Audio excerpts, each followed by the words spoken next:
Yoga pose of the week, Bhujangasana. I have always had a fondness for the cobra pose. It makes me feel ancient and sacred, just like the serpent. While holding for 8 breaths is when the magic really starts to happen.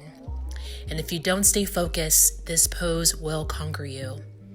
So make sure to keep your shoulders far away from your ears. Breathe, stay strong, focus, and regal. And after those 8 breaths, you'll be amazed of how high your arms' self-esteem will increase. So, other benefits of the cobra pose. It stretches muscles in the shoulders, chest, and abdominals. It increases blood flow to the pelvic region. It aids in regulation of menstrual flow. It strengthens the arms, shoulders.